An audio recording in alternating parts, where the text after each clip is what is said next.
Imagine the smallest creatures on Earth rising up and seizing control of the entire planet. An invisible army overwhelming everything in its path. It sounds like the plot of a science fiction film.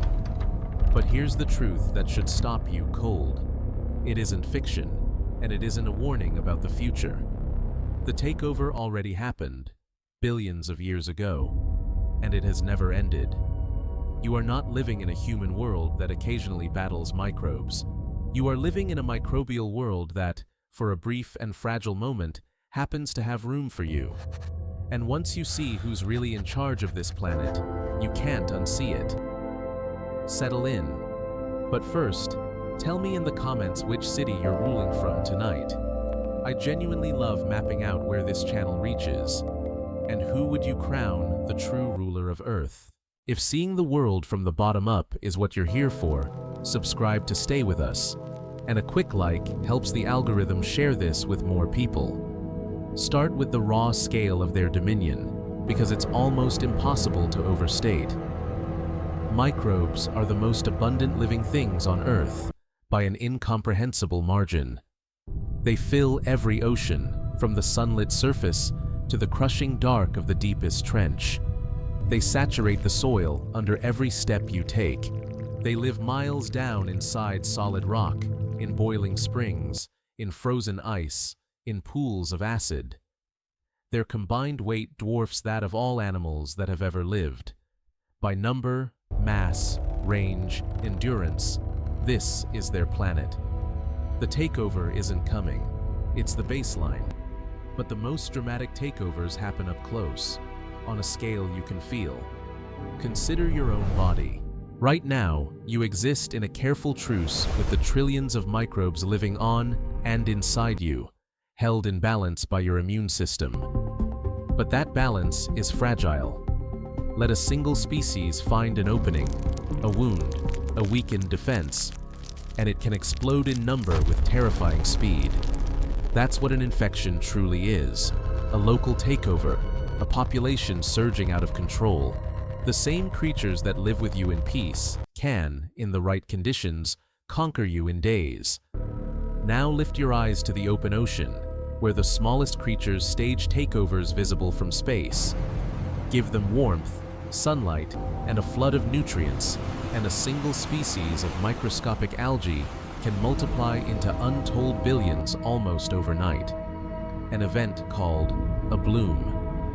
The water turns green, or brown, or a deep and ominous red. Some of these blooms release toxins that kill fish and poison shellfish.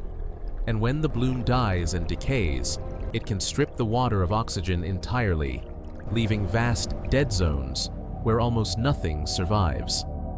An entire region of the sea, conquered and emptied by creatures too small to see one at a time. They don't only conquer the easy places, they conquer the impossible ones.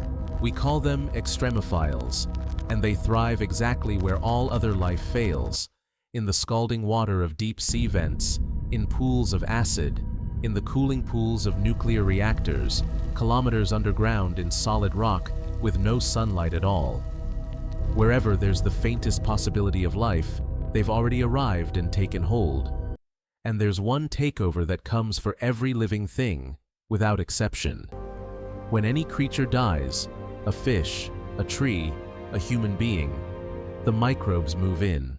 The body's own bacteria, suddenly unleashed, are joined by an army from the surrounding world, and within hours they begin breaking the body down, recycling its every molecule back into the soil, the water, the air.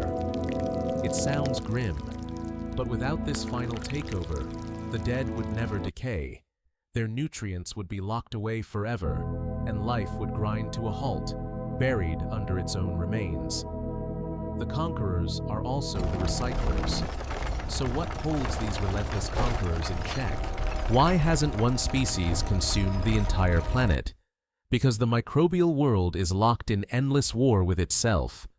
Different species battle ferociously for every scrap of space and food, and lurking among them are viruses that prey on bacteria, called phages, killing them in staggering numbers every second.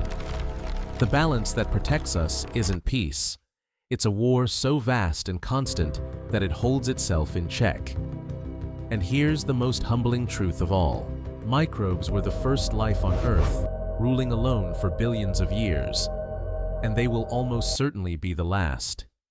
If some catastrophe ever made this planet uninhabitable for creatures like us, the microbes, buried in rock, sealed in ice, thriving in the extremes, would very likely endure and carry life forward long after every human city had crumbled to dust. But this isn't cause for fear. The microbial rain is not our enemy. It's the very thing that made us possible. They built the air, the soil, and the cycles that sustain every breath you take. We don't survive in spite of the microbial world. We survive because of it, honored, temporary guests in a kingdom far older and vaster than our own.